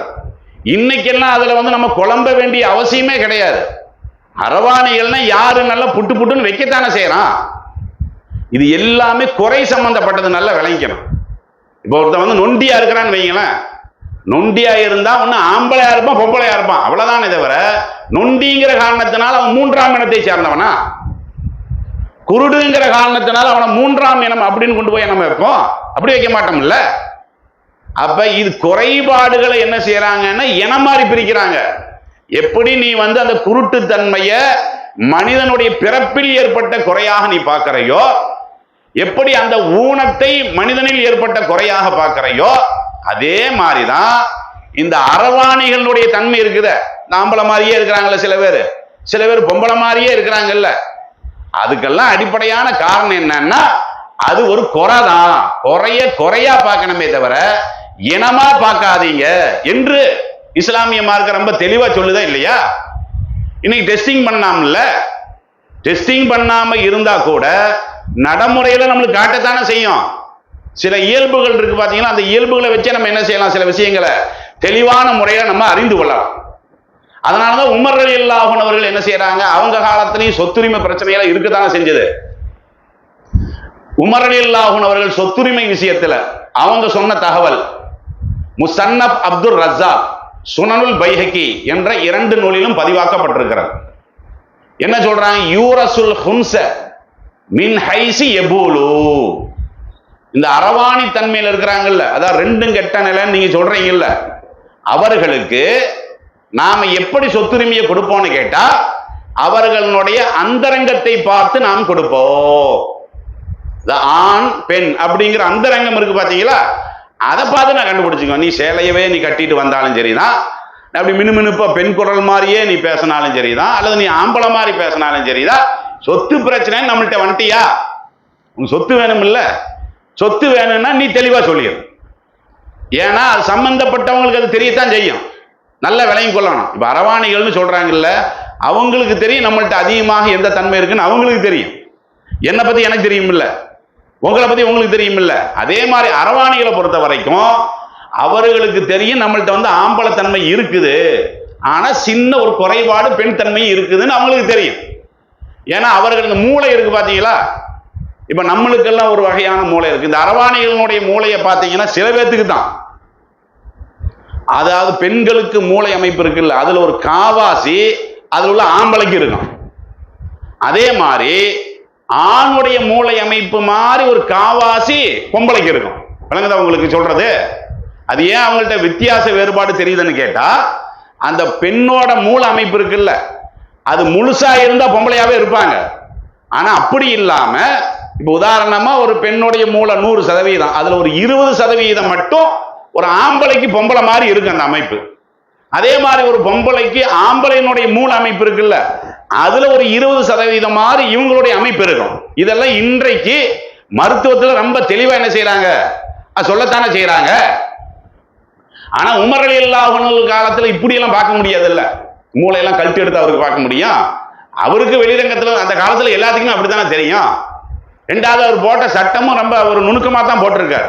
ஏன், உனக்கு சொத்து வேணும் இல்ல, அப்ப நான் டெஸ்ட் பண்ணுவேன்னா யாராவது போய் அந்த டெஸ்ட்டுக்கு தயாராக இருப்பாங்க. எனக்கு சொத்து வேணும், என்ன நான் முழு நிர்வாணம் பண்ணிக்கிறேன்னு யாராவது சொல்லுவாங்க. கூச்சப்பட்டு என்ன செஞ்சிருவாங்க, வெளிரங்கத்துல சொல்லிடுவாங்க. சொத்து வேணும்னு இருக்கிறவன் என்ன பண்ணுவான், நான் ஆம்பளை தான்ருவான், நான் பொம்பளை தான்ருவான், சொல்லிடுவாங்களா இல்லையா? அப்ப இதனாலதான் என்ன பண்றாங்கன்னா, உமர் ரலியல்லாஹு அன்ஹு அவர்கள் இது மாதிரியான சட்டம் போட்டதாக முஸன்னஃப் அப்துர் ரஸாக் சுனனுல் பைஹகியில் என்ன இருக்குன்னா இந்த செய்தி இடம் பெற்றிருக்கிறது. நபி அவர்களுடைய காலத்திலையும் பெருமானார் ஸல்லல்லாஹு அலைஹி வஸல்லம் அவர்களுடைய அந்த அணுகுமுறை எப்படி இருக்குதுங்கிறத முதல்ல உன்னிப்பா கவனிப்பாங்க. அதே மாதிரி அவர்களுடைய வெளிப்படையான சில விஷயங்கள் இருக்குல்ல, அதை வச்சு அவங்க கணிச்சு எடுத்துருவாங்க இவங்களை நம்ம எந்த லிஸ்ட்ல சேர்த்துறது. இதுக்கு பாருங்க, நபிகள் நாயகம் ஸல்லல்லாஹு அலைஹி வஸல்லம் காலத்துல ஒரு சம்பவம் நடக்கிறது. என்ன சம்பவம்? உம்மு சலமா, நபிகள் நாயகம் ஸல்லல்லாஹு அலைஹி வஸல்லம் அவர்களுடைய மனைவி. அவங்க இருக்கக்கூடிய ஒரு சபையில இப்ப நம்ம பேசிட்டு இருக்கிறோம்ல, இதே மாதிரியான ஒரு ஆள் வர்றார். வந்து நபிகள் நாயகம் ஸல்லல்லாஹு அலைஹி வஸல்லம் அவருடைய மனைவிட்ட பேசிட்டு இருக்கிறாங்க. இதை சொன்னதே யாருன்னா உம்மு சலமா தான் சொல்றாங்க. எப்படி சொல்றாங்கன்னா, தகல அலன் நபி ஸல்லல்லாஹு அலைஹி வஸல்லம் வைந்தி முஹன்னஸ். ரசூலுல்லாஹ் வந்தாங்க எங்க வீட்டுக்கு. நான் ஒரு முஹன்னஸ்ட்ட உட்காந்து பேசிட்டு இருக்கேன். முஹன்னஸ்னா என்னது? இந்த ஆனா பெண்ணான்னு ஒரு சந்தேகம் இருக்குல்ல, அந்த மாதிரியான ஒரு நபர் சும்மா சர்வசாதாரணமா நம்ம பேசிட்டு இருக்கிறோம். ஃபஸமியஹு ரசூலுல்லாஹி ஸல்லல்லாஹு அலைஹி வஸல்லம் ஃபஸமியஹு யகூலு லி அப்துல்லாஹ் இப்னு அபி உமையா. அப்ப அந்த முஹன்னஸ் இருக்கிறார்ல, அதாவது அந்த அரவாணி, அவர் என்ன பண்றாருன்னு கேட்டா, இந்த அப்துல்லாஹ் இப்னு அபு உமையா அப்படிங்கிற ஆள்கிட்ட சொல்றார். அவர் ஒரு மேட்டரை சொல்றாரு. என்ன சொல்றாரு? யா அப்துல்லா, இன் ஃபதஹல்லாஹு அலைக்கும் தாயிஃப கதன், நாளைக்கு உங்களுக்கு தாயிஃப் வெற்றி அடைந்தால். இத பேசுற நேரத்துல தாயிஃப் ரசூலுல்லாஹ்வுடைய ஆட்சியின் கீழே இல்ல, ஆனா நடக்க போகுது, யுத்தம் நடக்க போகுது, போர் நடக்க போகுது. அதை பத்தி இவர் சொல்றார். நாளைக்கு இந்த தாயிஃபினுடைய வெற்றி உங்களுக்கு அமையுமேயானால் இன்னி அதுல்லுக்க அலா இப்னத்தி கைலான், வெற்றி அடைஞ்சீங்கன்னா அந்த தாயிஃப்ல கைலான்னு ஒரு பொம்பளை இருக்கு, இவர் சொல்றார். இன்னஹா துக்கிபிலு பி அர்பஇன் வ துதுபிரு பி சிமானின். அந்த பொம்பளை எப்படி இருப்பான்னு கேட்டா, அவள் முன்புறமாக வரும்போது 4 மடிப்புகளுடன், பின்னாடி வரக்கூடிய நேரத்தில் 8 மடிப்பா இருக்கும். வர்ணிக்கிற பொம்பளை எப்படி சொல்றாரு? அது முன்னாடி பார்த்தீங்கன்னா இப்படி கொஞ்சம் கவர்ச்சியா இருக்கும், இப்படி நம்ம பேசணும்ல, மேட்ரு வருது, அப்படி இப்படி இப்படிலாம் பேசணும் பார்த்தீங்களா? இதே மாதிரி உட்காந்து ரசூலுல்லாஹ்வுடைய மனைவிட்டு அந்த ஆள் என்ன செய்யறாரு? பேசிட்டு இருக்காரு சர்வசாதாரணமா. அப்ப இந்த மாதிரி கைலான் என்ற அந்த பெண்ணு வரக்கூடிய நேரத்தில், கைலான்னா என்னது? கைலான் இல்ல, கைலானுடைய மகள். கைலான் அப்படின்னு சொல்லி ஒரு பெண் இருக்கா, அவளுடைய மகளுக்கு முன்னாடி இப்படி ஒரு மடிப்பு இருக்கும், பின்னாடி இப்படி மடிப்பு இருக்கும் அப்படின்னு சொல்லி வர்ணிச்சு என்ன செய்யறாரு? பேசுறாரு. ரசூலுல்லாஹ்வுக்கு இது காதுல விழுந்துருச்சு. விழுந்த முன்ன ரசூல் ஸல்லல்லாஹு அலைஹி வஸல்லம் அவர்கள் சொல்றாங்க, லா யதுகுலன்ன ஹாஉலாயி அலைகுன்ன. இது ஸஹீஹுல் புகாரியில 5235வது ஹதீஸாக இடம்பெற்றிருக்கிறது. இனிமேல் இந்த நபர்கள்லாம் வரவே கூடாது. ரசூலுல்லாஹ் மனைவிக்கு உத்தரவு போடுறாங்க. அவங்க என்ன நினைச்சு பேசிட்டு இருந்தாங்க? அந்த உருவத்தை பார்த்து ஏமாந்து, வேற ஒண்ணும் இல்லை. ஏன்னா பெண் மாதிரி சர்வசாதாரணமாக உட்காந்து பேசுறாங்கல்ல. அப்ப ரசூலுல்லாஹ் உத்தரவு போடுறாங்க, இனிமேல் இந்த மாதிரியான நபர்கள் வந்தார்கள் என்று சொன்னால் லா யதுகுலுன்ன ஹாஉலாயி அலைகுன்ன, பெண்கள் இருக்கக்கூடிய சபைக்கு இவங்க வரவே கூடாது, சந்தேகத்தில் வரவே கூடாது. ஒண்ணு நீ ஆணா இருந்தா ஆணாவே வா, பெண்ணா இருந்தா பெண்ணாவே வா. இந்த ரெண்டும் கட்டத்தனமா என்ன செய்யக்கூடாது? ஆண்கள் இருக்கக்கூடிய சபைக்கு, பெண்கள் இருக்கக்கூடிய சபைக்கு இந்த மாதிரியான ஆளுகளை உள்ள விடாதீங்க அப்படின்னு சொல்லி பெருமானார் ஸல்லல்லாஹு அலைஹி வஸல்லம் அவர்கள் சொன்ன செய்தி இதுல இடம்பெற்றிருக்கிறது. அதே மாதிரி நபிகள் நாயகம் ஸல்லல்லாஹு அலைஹி வஸல்லம் அவங்கள்ட்ட ஒரு ஆளை கொண்டு வர்றாங்க. அவர் எப்படிப்பட்டவர்னு கேட்டா, உத்தியன் நபி ஸல்லல்லாஹு அலைஹி வஸல்லம் பி மெஹலா கது ஹலிப யதைஹி வரிஜிலைஹி. இந்த ஹென்னான்னு சொல்லுவாங்கல்ல, ஹென்னா, அதான் இன்னைக்குள்ள மேக்கப் பொருள் இருக்குல்ல, அதே மாதிரி அந்த காலத்துல அவர் கையிலையும் அந்த கால்லையும் அப்படி மேக்கப் போட்டுட்டு, இன்னைக்குள்ள அரவாணிகள் எல்லாம் பாத்தீங்கன்னா அப்படிதான் இருப்பாங்க, ஒரு பொம்பளை மாதிரியே வேஷம் போட்டுதான் இருப்பாங்க. இதே மாதிரி மேக்கப் போட்டுட்டு தான் அவர் வர்றாரு. அப்ப ரசூல் ஸல்லல்லாஹு அலைஹி வஸல்லம் அவர்கள் கேட்கிறாங்க, மா பாலஹாதா, என்ன இவரை பார்த்தா கொஞ்சம் வித்தியாசமா இருக்கு அப்படின்னு சொல்லி சஹாபாக்கள்கிட்ட கேட்கிறாங்க. அப்ப சஹாபாக்கள் பதில் சொல்றாங்க, யா ரசூலல்லாஹ் யஸ்பஹு பின்னிசா, இவர் அந்த பெண்ணுக்கு ஒப்பாதான் என்ன செய்வாரு, நடப்பாரு, அவருடைய இந்த வெளித்தோற்றம் எல்லாம் பொம்பளை மாதிரி தான் என்ன செய்யும், இருக்கும் என்று ரசூல் ஸல்லல்லாஹு அலைஹி வஸல்லம் அவர்கள் சொன்ன நேரத்துல, ரசூலுல்லாஹ்ட்ட இதை சொன்ன நேரத்துல அமரபிஹி யுன்ஃபிய இலன் நக்கி, அப்படின்னா இந்த ஆளை ஊர்ல வைக்காதீங்க. நக்கின்னு ஒரு இடம் இருக்கிறது, அந்த நக்கிங்கிற இடத்துல என்ன செய்யணும், இந்த ஆளை ஊரை விட்டு வெளிப்படுத்திடணுங்கிறாங்க. ஏன்னா இப்படி நடிச்சிட்டு இருக்க கூடாது இல்ல. அப்ப நபிகள் நாயகம் ஸல்லல்லாஹு அலைஹி வஸல்லம் அவர்களுடைய பார்வையில நீங்க பாத்தீங்கன்னா, இவங்க எல்லாத்தையுமே சட்ட ரீதியில இப்படிதான் வச்சிருக்கிறாங்க. ஆம்பளைக்குள்ள சட்டம் தான், மருத்துவத்துல சில கோளாறுகள் இருக்கு, அதை சரி பண்ணலாங்கிறது வேற. சட்டம் என்ன, மார்க்க சட்டம் என்ன, இவர்களுடைய மார்க்க சட்டம், மகரம்ல இவர்களுடைய சட்டம் என்ன, சொத்துரிமையில இவர்களுடைய சட்டம் என்ன, வளர்ப்பு முறையில இவங்களுடைய சட்டம் என்ன? ஒன்னும் இல்லை. இப்ப இதுல ஒரு ஆள் வந்து ரொம்ப அப்படி என்ன செய்யறாரு, மதரசாலே போய் இந்த அதுன்னு பட்டம் வாங்கிட்டாருன்னு வைங்களேன், இமாமா சேர்த்தலாமா? ஆண்கள் தானே ஜமாத்து நடத்தணும். இப்ப இவர் வந்து ஆலிம் மாதிரி என்ன செய்யறாரு, அப்படியும் வேஷம் போட்டவங்க எல்லாம் இருக்குதானே செய்யறாங்க. எத்தனையோ வீடியோக்களை நம்ம பாக்குறோமே, அவங்க சொல்லிதான் நம்மளுக்கு ஆம்பளைன்னு தெரியுது. அப்படி ஒரு வயசான ஆளு, போன வருஷம் கூட அந்த வீடியோல எல்லாம் நீங்க பார்த்திருப்பீங்க, யூடியூப்ல கூட இருக்கிறது. பாக்குறதுக்கு வேட்டியை கட்டிட்டு இப்படி அவர் ஆம்பளை நடக்கிற மாதிரியா நடந்துட்டு இருந்தது. கடைசியில பார்த்தா நான் வந்து என்னதான் பொம்பளை தான் அந்த பொம்பளை காட்டுது. இருக்கா இல்லையா? அப்ப இந்த மாதிரி எல்லாம் இருக்கக்கூடாது என்று பெருமானார் ஸல்லல்லாஹு அலைஹி வஸல்லம் அவர்கள் சொன்ன இந்த செய்தியிலிருந்து மார்க்க பார்வையில் நீங்கள் இவர்களை அணுகுவதாக இருந்தால் எப்படிதான் அணுகணும்? இது வந்து ஒரு குறைபாடு தான். அவர்கள்ட்ட இந்த தன்மை இருக்கிறதுனால எல்லாம் என்ன ஆயிட மாட்டாங்க, பெண்ணாக மாறிட மாட்டாங்க அப்படிங்கிற ஒரு விஷயம். ரெண்டாவது, இந்த மஹரம் சட்டத்துல ஆண்களை போலத்தான் அவர்களுக்கும் சொத்துல பங்கு கொடுக்கணும் அப்படிங்கிற மாதிரியான ஒரு விஷயம். அதே மாதிரி நீங்க குழந்தையை வளர்ப்பதாக இருந்தால் ஆம்பளம், இன்னும் சொல்ல போனா இப்படி வளர்த்தணும் இல்ல, அவங்க ஏன் விரக்தியில போறாங்க, சின்ன குழந்தையிலேயே ஓடி போயிடுறாங்களா? அப்படியெல்லாம் ஒண்ணும் இல்லையில. இந்த அரவாணி இப்ப சொன்னாங்கல்ல, தூக்கு போடுறதுல அவங்க தான் முன்னணியில் இருக்கிறாங்க அப்படிலாம் சொல்றாங்க. அதுக்கெல்லாம் காரணம் என்ன? யாரு காரணம்? பெற்றோர்கள் தான் காரணம். பெற்றோர்கள் அந்த வளர்ப்பு முறையை வந்து கரெக்டா, ஒரு வித்தியாசம் தெரியுது. இப்ப மகன்கிட்ட வித்தியாசம் தெரியுது, நம்ம மகள்னு சொல்றாள்கிட்ட வித்தியாசம் தெரியுதுன்னு சொன்னா அவங்கள வந்து கரெக்ட் படுத்தி நம்ம கொண்டு வரணும் இல்ல. அப்ப பெற்றோர்கள் செஞ்ச கோளாறு தான் இது. பெற்றோர்கள் சரியான முறையில் கவனிக்காம இவன் அதே நிலையில போய் வந்து ஸ்கூல்ல உட்கார்றான், 4 பேர் கிண்டல் பண்றாங்க. எதுக்கு? இவன் பேசுறது லேசா பொம்பளை குரல் மாதிரி இருக்கிறதுனால பொட்ட பொட்டன்னு அவன் கிண்டல் பண்றான்னு வைங்களேன். இவனுக்கு வந்து வீட்லயும் சரியாக ஆலோசனை சொல்ற ஆள் இல்ல. அப்படிங்கிறதுனால அந்த நேரத்தில் இவங்களை அங்கீகரிக்கக்கூடிய லிஸ்ட்ல வந்து பெண்கள் வந்துடுறாங்க. இவன் என்ன பண்றான், அங்க நட்பு பிடிச்சுக்கிறானா, பொம்பளை மாதிரியே அவனு நடக்க ஆரம்பிச்சான். அதுக்கப்புறம் அதாவது எடுத்த உடனே யாரும் பாவாடையெல்லாம் போட்டு வர மாட்டாங்க. கொஞ்சம் கொஞ்சமா பழகி என்ன செய்வாங்க, சரி நம்மளை வந்து இவங்க தான் மதிக்கிறாங்க, அப்ப இவங்க கூடயே நம்ம என்ன செஞ்சிருவோம், ஐக்கியமாயிருவோம் அப்படிங்கிற அடிப்படையில தான் இவர்கள் எல்லாம் மனவிரக்திக்கு உள்ள போறாங்க. அப்படி நீங்க உள்ள விடாதீங்கிறாங்க. அவர்களுடைய மெயினான கவலையே என்ன, இதுதானே. அதனால இப்படி ஒரு குறை தெரிஞ்சு போச்சா, எப்படி உங்க பிள்ளை காய்ச்சல்னு வந்தவன நீங்க தூக்கிட்டு போறீங்கல்ல, நோயின்னு வந்தா தூக்கிட்டு போயிடுறீங்கல்ல. அதே மாதிரி உங்களுடைய பிறப்புல வந்து கொஞ்சம் வித்தியாசம் தெரியுது, என்ன கொஞ்சம் நடம் சரியில்லையா, அவன் நடக்கிற நடைய ஒரு வித்தியாசமா இருக்கு, அவன் பேசுற பேச்சே கொஞ்சம் வித்தியாசமா இருக்கு, எப்ப பார்த்தாலும் பவுடர் அடிச்சு சுத்திட்டு இருக்கிறானே, ஆம்பளை எனக்கு எப்படி சுத்திட்டு இருக்கான் பாக்குறமே இல்லையா. அதாவது இதாவது ஒரு குழப்பமான சூழ்நிலை. ஆனா இன்னைக்கு என்ன, நல்ல ஆம்பளையா தான் இருக்கான், காலேஜில் படிக்கிறான், காதுல கம்மல் இருக்கு, பாக்குறீங்களா இல்லையா, கம்மலை போட்டு சுத்திட்டு இருக்கான். ஆடையிலிருந்து எல்லாமே மாறி போச்சு. நீங்க பெண்களை பாத்தீங்கன்னா ஜீன்ஸை போட்டு சுத்துது, பெண்கள் ஜீன்ஸை போட்டு சுத்துறாங்க, ஆம்பளை ஜீன்ஸ் போட்டு சுத்துறதுல பாக்குறீங்கல்ல. அப்ப இந்த மாதிரி வந்து மனிதனுடைய இயல்பு என்னது, சைத்தான் வந்து இப்படி எல்லாம் மனிதர்களை வந்து வழி எடுப்பாங்க.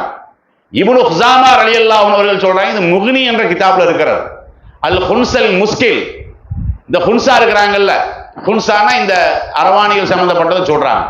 லா யஸிஹு நிகாஹுஹு, அவர்களை திருமணம் செய்வதே கூடாது. ஒரு முஸ்லீமை பொறுத்த வரைக்கும் தெளிவான நிலையில் இருப்பவர்களை தான் திருமணம் செய்யணுமே தவிர, இந்த மாதிரி அறகுறையில் இருந்தாங்கன்னா என்ன செய்யக்கூடாது, திருமணம் பண்ணவே கூடாது. ஆனா இன்னைக்கு முஸ்லீம்களும் அரவாணியை திருமணம் பண்ணவனால இருக்கான், அவன்கிட்ட மார்க்கம் இருக்காதுங்கிறது வேற. ஆனா முஸ்லீம் என்ன பண்றான், அரவாணிகளை எல்லாம் திருமணம் செய்ய எல்லாமே அந்த கவர்ச்சிக்கு மயங்கி தான், வேற ஒண்ணும் இல்லை. வெளிரங்கத்துல அந்த கவர்ச்சிக்கு மயங்கி அந்த லிப்ட் இப்படி எல்லாம் பார்ப்பாங்கல்ல, அதுக்கு மயங்கி தேவையில்லாம போய் கல்யாணம் பண்றவனெல்லாம் கடைசியில என்ன ஆகும், 1 மாசத்துல வெறுத்துட்டு ஓடுவான், 2 மாசத்துல வெறுத்துட்டு, என்ன குழந்தை பாக்கியமா அங்க வரப்போகுது, அப்படியெல்லாம் ஒண்ணும் இல்லையில. இதெல்லாம் என்ன செய்யணும்னா நம்ம மக்களுக்கு வந்து புரிய வைக்கணுங்க. அதுபோக நபிகள் நாயகம் ஸல்லல்லாஹு அலைஹி வஸல்லம் அவர்கள் சொன்ன அறிவுரை நம்ம என்ன செய்யணும், அதையும் நம்ம கவனத்தில் வைக்கணும். என்ன அறிவுரை, இவர்கள் வந்து இப்படி விரக்தியில போறாங்கல்ல, கவலையில போறாங்கல்ல, அந்த கவலையை அதிகப்படுத்துற மாதிரி முஸ்லீம்கள் நடக்கக்கூடாது. உங்களுக்கு பிறந்த பிள்ளையா இருந்தாலும் சரிதான், அல்ல உங்க பக்கத்து வீட்டுல அப்படி ஒரு பிள்ளை இருக்கிறது, அவங்களையெல்லாம் என்ன செய்யணும், மதிக்க பழகணும் முதல்ல. ஏன்னா நபிகள் நாயகம் ஸல்லல்லாஹு அலைஹி வஸல்லம் அவர்கள் குறைபாடு உள்ள மனிதர்களே என்ன செஞ்சாங்க, வெறுத்தெல்லாம் ஒதுக்கல. அவங்க ரொம்ப கேவலமான முறையில பாக்குறது, குண்டுன்னு நம்ம சொல்றது, அதெல்லாம் வந்து என்ன அவங்க குறையா, ஒருத்தர் குண்டா இருக்கிறானா அவனுடைய குறையா, ஒல்லியா இருக்கிறானா அவனுடைய குறையா, ஊமையா இருக்கிறானா அவனுடைய குறையா, குருடா இருக்கிறானா அவனுடைய குறையா, அப்படியெல்லாம் இல்லையில. பாருங்க, ஜுலைப் அப்படின்னு சொல்லக்கூடிய ஒரு சஹாபி, தோற்றத்துல வந்து ரொம்ப அழகா இருப்பார். எப்படி வந்து இன்னைக்கு அரவாணிகளை வெறுக்கிறாங்களோ அதே மாதிரி அவர் வந்து வெறுக்கக்கூடிய தன்மையில இருந்தார். அவர் ரசூல் ஸல்லல்லாஹு அலைஹி வஸல்லம் அவர்களுடைய அந்த செய்தியை கேட்டு இஸ்லாத்துக்குள்ள வர்றார். ஆனா சமூகமே அவர் ஒதுக்கி வச்சிருக்குது. ஏன்னா அவருடைய தோற்றம் அவ்வளவு நல்லா இல்லை. அவரை பத்தி ரசூலுல்லாஹ் சொல்றாங்க, ஹுவ மின்னி வான மின்ஹு. இது சஹீஹ் முஸ்லிம்ல இருக்கிறது. அவர் என்னை சார்ந்தவர், நான் அவரை சார்ந்தவர். ரசூலுல்லாஹ் எப்படி போய் இணைக்கிறாங்கன்னு பாருங்க. ஊரே ஒதுக்கி வச்சிருக்க அவரை. ஆனா ரசூலுல்லாஹ் என்ன பண்றாங்க, இவர் நம்ம ஆளுப்பா, இவரு நான் தான் அவரு மாதிரி, அவரு நம்ம மாதிரி, இப்படியெல்லாம் சொல்லும் போது அவங்க ஊக்கம் ஏற்படுமா இல்லையா? நம்மளையும் சமுதாயம் அங்கீகரிக்குதுங்கிற ஒரு ஊக்க வருமா இல்லையா? இன்னைக்கு நம்மள்ட்ட அப்படிப்பட்ட பழக்கமே இல்லையே. நிறத்தை வச்சே நம்ம வேறுபாடு படுத்துறோமே. முதல் நாள்ல கூட நான் சொன்னேன், இந்த கருநிறம் இருக்குல்ல, கருநிறத்தையே நம்ம என்ன செய்யறோம், அது வெறுப்புக்குரியதா தான் நம்ம பார்க்கிறோம். ஒரு ஈமான்தாரி அப்படி பார்க்க முடியுமா? எப்படியெல்லாம் நடந்திருக்கிறாங்க ரசூலுல்லாஹ். அதே மாதிரி இத்பான் இப்னு மாலிக் அப்படின்னு சொல்லக்கூடிய அவர் ஒரு சஹாபி. இவர் யாருன்னு கேட்டா இவருக்கும் கண்ணு தெரியாது. நம்ம இந்த அப்துல்லா இப்னு உம்மு மக்தூம் இருக்கிறார்ல, அவருக்கு எப்படி கண்ணு தெரியாதோ அதே மாதிரி இத்பான் இப்னு மாலிக் ரஹ்மத்துல்லாஹி ரலியல்லாஹு அவர்கள் இவரு சஹாபி தான். இவருடைய சம்பவத்தை பார்த்தீங்கன்னா, இந்த சம்பவம் எங்க இருக்குதுன்னா, இந்த சம்பவம் முஸ்லீம்ல 425வது செய்தியாக எண்ணில் இருக்கிறது. இவர் என்ன பண்றாருன்னா, ஒரு தடவை ரசூலுல்லாஹ்ட்ட வர்றார். வந்து என்ன பண்றாருன்னா, இன்னி அன்கரத் பசரி, என்னுடைய பார்வை வந்து ரொம்ப பலவீனமா இருக்கிறது. அவர் சொல்லி காட்டுறார், வைன்ன சைல யஹூலு பைனி வ பைன மஸ்ஜிதி கௌமி. திடீர்னு நீங்க இந்த வெள்ளப்பெருக்கம்லாம் நம்ம சொல்லுவோம் பாத்தீங்களா, அவர் வரக்கூடிய பாதையில அப்படி வெள்ளப்பெருக்கம்லாம் திடீர்னு தண்ணியா வந்துருது. நான் வேற என்னன்னா பார்வை இல்லாதவனா இருக்கிறேன். வதித்து யார சூழல்லா அன் தஅதியனி ஃபயுஸல்லி ஃபி பைத்தி மகானன் இத்தஹிதுஹு முஸல்லா. அதனால எனக்கு பள்ளிவாசலுக்கெல்லாம் வர முடியாது. நீங்க என்ன பண்ணுங்கன்னா நம்ம வீட்டுக்கு வாங்க. அவர் கூப்பிடுறாரு, நம்ம வீட்டுக்கு வந்து நான் வந்து தொழுகிறதுக்குன்னே ஒரு இடத்துல நீங்க தொழுதுருங்க. ஒரு முசல்லாவை போட்டு என்ன செய்யுங்க, நீங்க என் வீட்டில் வந்து 2 ரக்காத் தொழுதுட்டீங்கன்னா நான் அங்கேயே தொழுதுருவேன். ஏன்னா எனக்கு பார்வை வந்து சரியில்லை. பார்வை இல்லாதனால மக்கள் என்ன செய்யறாங்கன்னா, நம்மளுக்கு அந்த அளவுக்கு என்ன இல்லை, ஒத்துழைப்பு இல்லை. அதனால நீங்க வந்து நம்மளுடைய வீட்டிலேயே என்ன செய்யுங்க, இந்த மாதிரி பண்ணுங்கிறாங்க. அதாவது ஒரு தொழுகையினுடைய இடத்தை அவங்க கேட்கிறாங்க. இதுல கூட நம்ம இதை புரிந்து கொள்ளலாம். வீட்டில் வந்து ஒரு தொழுகைக்குன்னு ஒரு இடம் என்ன செய்யணும், அது இருக்கணும். ஆனா இன்னைக்கு நம்ம வீட்ல எல்லாம் அப்படி இல்லை. நம்ம வீடுகள்ல எல்லாம் எப்படி இருக்குன்னா, அதாவது விருந்தாளிகளை உபசரிப்பதற்குன்னு ஒரு இடம் தனியா இருக்கும். அப்படி பாக்குறீங்கல்ல, பொருளை வைக்கிறதுக்குன்னு ஒரு இடம் தனியா இருக்கும். அப்படியெல்லாம் இருக்குது பாத்தீங்களா, பொருளை வைக்கிறது, விருந்தாளிக்கு படுக்கிறதுக்கு, அதே மாதிரி உட்காந்து ஜாலியா உட்காந்து பேசிட்டு இருக்கிறது, எல்லாத்துக்குமே அறை இருக்கும். இதுக்கு மட்டும் அறை இருக்காது. எதுக்கு? இறை இல்லத்துக்கு மட்டும் அறை இருக்காது. ஏன் அதை பண்ண வேண்டியதானே? அது பறக்கத்தானே. அது இப்ப நம்ம பேசலாம், நம்மளும் அந்த மாதிரியான ஏற்பாடு பண்ணத்தானே வேணும். நம்ம அடுத்த ஆளுக்கு சொல்றதுக்கு முன்னாடி நம்மளும் இதை பண்ணணும் இல்ல. அதுக்குன்னு தனியா ரூம் கட்டணும், அந்த அடிப்படையில் இல்லை. தொழுகிறதுக்குன்னு ஒரு இடம் அப்படி உருவாக்கணுமே இல்லையா? ஏன்னா இந்த ஹதீஸ்ல இருந்தானே அந்த சட்டத்தை கூட எடுக்கிறாங்க இமாம்கள். அப்ப என்ன பண்றாருன்னா, இவர் இப்படி சொல்லும் போது ரசூல் ஸல்லல்லாஹு அலைஹி வஸல்லம் சொல்றாங்க, என்ன சொல்றாங்க, இன்ஷா அல்லாஹு கால பகதா, சரிப்பா நான் நாளைக்கு நான் வர்றேன், நீ ரொம்ப ஆசைப்படுற, அதனால உன் வீட்டுக்கு வர்றேன்னு சொல்லி பெருமானார் ஸல்லல்லாஹு அலைஹி வஸல்லம் அவர்களும் அபூபக்கர் ரலியல்லாஹு அன்ஹு அவர்களும் என்ன செய்யறாங்க, பகல் நேரத்துல அவர் வீட்டுக்கு போய் உட்காரவெல்லாம் இல்லை, அவர்கிட்டயே கூப்பிட்டு கேட்கறாங்க, எந்த இடத்துல தொழுகணும்னு நீங்க சொல்லு, நாங்க தொழுது போட்டு போறோம் அப்படின்னு சொல்லி பெருமானார் ஸல்லல்லாஹு அலைஹி வஸல்லம் அவர்கள் கேட்கும் போது அவர் தொழுகைக்குன்னு என்ன செய்யறாரு, ஒரு இடத்தை காட்டுறாரு. அந்த இடத்துல நின்று ரசூல் ஸல்லல்லாஹு அலைஹி வஸல்லம் அவர்கள் தொழுகிறாங்க. அதுக்கப்புறம் அவர் பள்ளிவாசல் மாதிரி என்ன செய்யறாரு, மூத்தா போற முடியும் அந்த இடத்துல தான் தொழுதாருன்றது. இதை நாம வந்து சம்பவமா பார்க்கிறோம். இது சம்பவமா பார்க்கறதோட படிப்பணியா பார்க்கணும் இல்ல. அதாவது அப்துல்லாஹி இப்னு உம்மு மக்தூம்ங்கிறது ரசூலுல்லாஹ்வுக்கு ரொம்ப நெருக்கமான ஆள். சொல்ல போனா இவர் மூலமா தான் அல்லாஹ்வே ஒரு படிப்பினை இறக்கினா ரசூலுல்லாஹ்வுக்கு. அதனால நெருக்கம் இருந்தது. இவர் யாரு இப்ப நான் சொல்லும் போதுதான் உங்களுக்கே புதுசா தெரியும். பல பேத்துக்கு அப்துல்லாஹி இப்னு உம்மு மக்தூம் தெரியும், இத்பான் இப்னு மாலிக் தெரியுமா? தெரியாதுல்ல. அப்ப யாருன்னே தெரியாது. ரசூல் ஸல்லல்லாஹு அலைஹி வஸல்லம் அவர்களுக்கு அவ்வளவு பழக்கம் இல்லை. அப்படிப்பட்டவர் வந்து ஒரு வேண்டுகோள் வைக்கும் போது ரசூலுல்லாஹ் அவருடைய குறத்தன்மையை பார்த்தாங்களா, இல்ல அவங்க வீட்டுக்கே போனாங்கல்ல. அப்ப ஒரு முஸ்லீமுடைய நடவடிக்கை எப்படி இருக்கணும் அப்படின்னு கேட்டா, எந்த குறையுள்ள மனிதனை நீங்க பார்த்தாலும் வெறுக்கவெல்லாம் செய்யாதீங்க. ஏன்னா அவனை அப்படி படைச்சிக்கல, அவனாவா அப்படி படைச்சான், அப்படியெல்லாம் ஒண்ணும் இல்லையில. சொறி ஏற்பட்டு போச்சு, சுரங்கு ஏற்பட்டு போச்சு, என்ன பண்ணணும், அவன்கிட்ட போய் நம்ம மென்மையாத்தான் நம்மளுடைய அணுகுமுறை இருக்கணும். அதனால அவனுக்கும் கவலை வந்து குறையும், நம்மளுக்கு நன்மை தானே அது. இஸ்லாமிய மார்க்கம் தொட்டதுக்கெல்லாம் நன்மைன்னு தானே சொல்லுது. இஸ்லாமிய மார்க்கத்தை பொறுத்த வரைக்கும் எந்த ஒரு சின்ன விஷயத்தையும் நீங்க என்ன செய்யாதீங்க, அற்பமா கருதிடாதீங்க. பள்ளிவாசலுக்கு உள்ள வர்றீங்க, அல்ல தெருவில் போயிட்டு இருக்கிறீங்க, கீழே ஒரு முள்ளு கிடந்தாலும் சரிதான், முள்ள தூக்கி உரமா போ. பழத்தோல் கிடக்குதா, அது தூக்கி உரமா போடு. இவன் போயிட்டே இருப்பான், நடந்துகிட்டே இருப்பான், தெருவில் இருக்கக்கூடிய அந்த குழாய் நீர் கீழே போயிட்டே இருக்கும், இவன் பாட்டுக்கு பார்த்துட்டு போயிட்டே தான் இருப்பான். அப்படியெல்லாம் நீங்க பாக்குறீங்களா இல்லையா? அதே மாதிரி ஒருத்தன் வந்து என்ன செய்வான், நடந்து போயிட்டு இருப்பான், திடீர்னு காலில் கல்லு தட்டிடும், இவனுக்கு சிரிப்பா இருக்கு. அப்படியெல்லாம் நீங்க பாக்குறீங்கல்ல? இதெல்லாம் ரசூல் ஸல்லல்லாஹு அலைஹி வஸல்லம் அவர்கள் கடுமையான நம்மளுக்கு கண்டிச்சாங்களா இல்லையா? எதையெல்லாம் உன்னிப்பா ரசூலா கவனிக்கிறாங்க? ஒன்னால அடுத்த ஆளுக்கு கவலையே வந்துடக்கூடாது, சிரமமே ஏற்படக்கூடாது. ரசூலுல்லாஹ்வுடைய காலத்துல ஒரு ஆளுக்கு காற்று பிரிஞ்சிருது, இதே மாதிரி ஒரு சபையில எல்லாமே சிரிக்க ஆரம்பிச்சிடுறாங்க. பெருமானார் ஸல்லல்லாஹு அலைஹி வஸல்லம், ஏன்னா அது அப்படி சிரிக்கும் போது என்ன ஆகும் நம்மளுக்கு, அது இயல்புல உள்ளது, அது நம்மளா திட்டம் போட்டு அதெல்லாம் பண்றோம் அப்படியெல்லாம் இல்லையில. ஆனா அவருக்கு அப்படி திடீர்னு வெளியாயிருது, எல்லாருமே சிரிக்கிறாங்க. சிரிக்கிறாருதான் ரசூலுல்லாஹ் கண்டிக்கிறாங்க, இதுக்கெல்லாம சிரிக்கிறது தேவையில்லாம நீ சிரிச்சீன்னா அவருடைய முகம் மாறுமா இல்லையா? அவர் என்ன செய்ய, அதை தெரிஞ்சாலும் தெரியாதமா நம்ம போய்க்கணும் இந்த மாதிரியான விஷயத்துல. ஆனா அவனை போட்டு அடையாளம் காட்டி அவனுக்கு கவலை வர்ற மாதிரி கிண்டல் பண்ணி அதை ஒரு 7 பேர்கிட்ட சொல்லி இதுல எல்லாம் மார்க்க நுழையுது பாத்தீங்களா? அப்ப எவ்வளவு அற்புதமா இருக்குது இந்த மார்க்கத்தினுடைய வழிகாட்டுதல். இந்த மாதிரியான குறையுள்ளவர்கள்ட்டையே நீங்க இப்படி நடங்கன்னு சொல்லும் போது இது பெரிய குறையாச்சே. இந்த குறையுள்ளவர்கள்ட்ட நாம எப்படி நடக்கணும்? பக்கத்து வீட்டில் இருந்தாங்கன்னா ஊக்கம் தர்ற மாதிரி நம்ம என்ன செய்யணும், அவர்களை போய் சந்திக்கணும். அவர்கள்ட்ட போய் நம்ம பேச ஆரம்பிச்சாவே அவங்க ஏன் போய் கெட்டவன்ட்ட பேசுறாங்க? இன்னைக்கு அவங்களுடைய தொடர்பெல்லாம் எப்படி இருக்குது? கெட்ட தொடர்பா தானே இருக்குது. காரணம் என்ன? குடும்பத்தில் உள்ள பெற்றோர்கள், அவர்களுடைய சுற்று வட்டாரத்தில் இருக்கக்கூடியவர்கள் எல்லாமே ஒதுக்கிதானே வச்சிருக்கிறாங்க. இந்த தன்மை நம்மளுக்கு இருக்கக்கூடாது.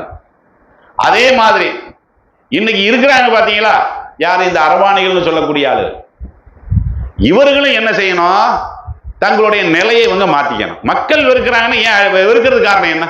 எதனால வெறுக்கிறாங்க? அவர்களுடைய செயல்பாடு இருக்கு பாத்தீங்களா, அது நம்மளுக்கு வெறுக்கத்தக்க செயல்பாடா இருக்கு.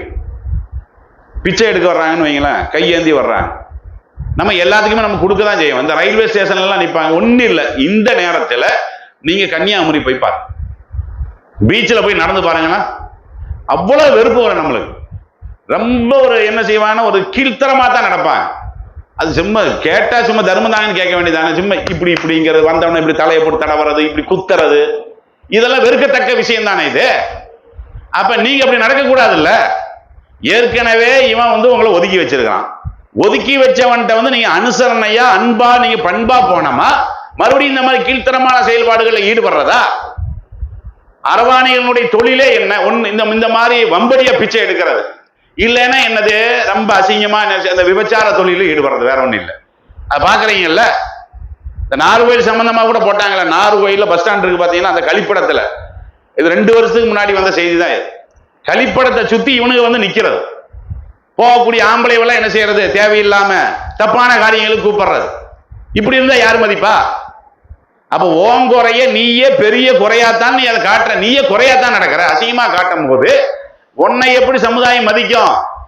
அப்ப பெருமானார் ஸல்லல்லாஹு அலைஹி வஸல்லம் அவர்கள் சொன்ன போதனையின் அடிப்படையில முஸ்லிம் சமுதாயத்தில் யாராவது இருந்தால் அவர்கள் என்ன செய்யணும்?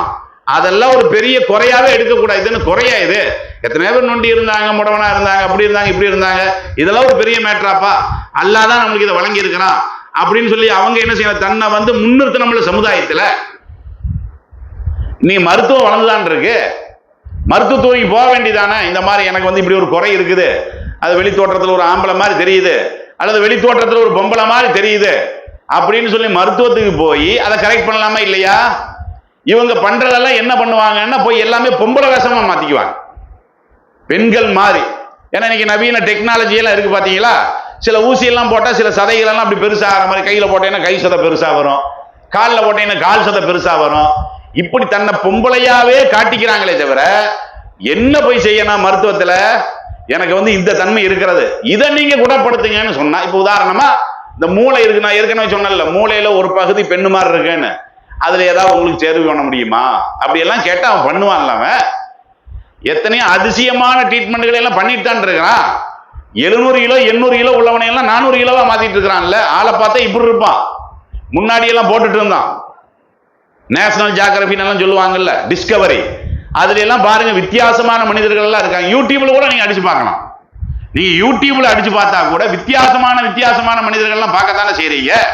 அவர்கள் எல்லாம் இந்த கெட்ட தொழிலுக்கா போனாங்க. இந்த பிச்சை எடுக்கிறது ஒரு தொழிலா? அது பிச்சை எடுப்பதற்கு இந்த அரவாணிங்கிற கோலங்கிறது அது தகுதியாது, அப்படி இல்லையில. அப்போ ஒரு முஸ்லீம் வந்து இப்படி நடக்கக்கூடாது. மற்றவர்கள் எப்படி நடந்தாலும் இஸ்லாமிய சமுதாயத்தில் இருக்கக்கூடிய இது மாதிரியான குறைபாடு உள்ளவர்கள் என்ன செய்யணும்? சுயமரியாதையோடு நடக்கணுங்க. இது நம்ம பார்க்கிறோமா இல்லையா? இன்னைக்கு உலகத்தில் அதற்கு எடுத்துக்காட்டுகள் இருக்கிற, நிறைய எடுத்துக்காட்டுகள் இருக்கிறது. இந்த மாதிரியான குறைபாடு உடையவர்கள் எல்லாம் வந்து கீழ்நிலையிலேயே போனாங்க. அருணிமா சின்ஹா அப்படின்னு சொல்லி ஒரு ஆள் 2013 தி எவரெஸ்ட் மலையில என்ன செஞ்சாங்கன்னா ஏறி சாதனை பண்ணாங்க. இந்திய அரசாங்கமே என்ன செஞ்சது? அவங்களுக்கு ஊக்கப்பரிசெல்லாம் கொடுத்தது. அவங்க யாருன்னு பாத்தீங்கன்னா ரயில்ல வந்து காலை இழந்துட்டாங்க. அவங்க ரயில்ல கால் துண்டாய் போச்சு. ஒத்த கால் துண்டானா கூட சரி, நம்மளதான் கால். இன்னைக்கு சில பேர்த்த நம்ம பார்க்குறோமா இல்லையா? ஒரு பிச்சைக்காரனை பார்த்தீங்கன்னா அவன் நீங்க பிறந்திருந்து பிச்சைக்காரனாவே தான் பார்த்துட்டு இருப்பீங்க. அப்படி இல்லை நீங்க பார்க்குறீங்கல்ல? ஏதாவது வித்தியாசமா பார்த்துருக்கிறீங்களா? இந்த துறைக்கு போனோன்னு வைங்களா, அல்ல நம்மளை அப்படியே ஆக்கி விட்டுறோம். பறக்கத்தே தரமாட்டாங்க. எந்த கையேந்த கூடிய நபர்களையாவது நீங்க வந்து ஒரு திருப்தியான நிலையில பார்த்து அவனுடைய ஆடை சுத்தமா என்னைக்காவது போட்டிருக்கானா? போட மாட்டான். அவன்கிட்ட காசு இல்லையா? அவன் தான் நிறைய காசு சம்பாதிக்கத்தானே செய்யறான். பிச்சை எடுத்து அவன் காசுல அதுல கூட போய் அவன் என்ன செய்ய மாட்டான்? சோத்தை வாங்கி சாப்பிட மாட்டான். சும்மா வாங்கி வச்சுக்கிறதானே தவிர ஒரு ஆடையை உடுத்தி அவன் பார்த்துருக்கிறீங்களா? என்னைக்காவது அழகா அவன் வந்திருக்கிறானா? ஏதாவது ஒரு அட்டையில புதுசா என்னத்தையாவது ஒன்று எழுதி வச்சுக்கிட்டு அதை யாருக்குமே புரியாம இருக்கும், அந்த அட்டையை காட்டியே பிச்சை எடுப்பான். நடக்கத்தானே செய்யுது. அப்ப இந்த மாதிரி குறை இருக்கக்கூடியவர்கள் ஏன் இப்படி நடக்கிறீங்க? எத்தனையோ விதமான சஹாபாக்கள் ஊனமா இருந்தும் கூட என்ன செய்யறாங்கன்னா அவங்க வந்து தோட்டத்துக்கு சொந்தக்காரனா இருந்தாங்க. அவங்க ஊனமான ஆளுதான்.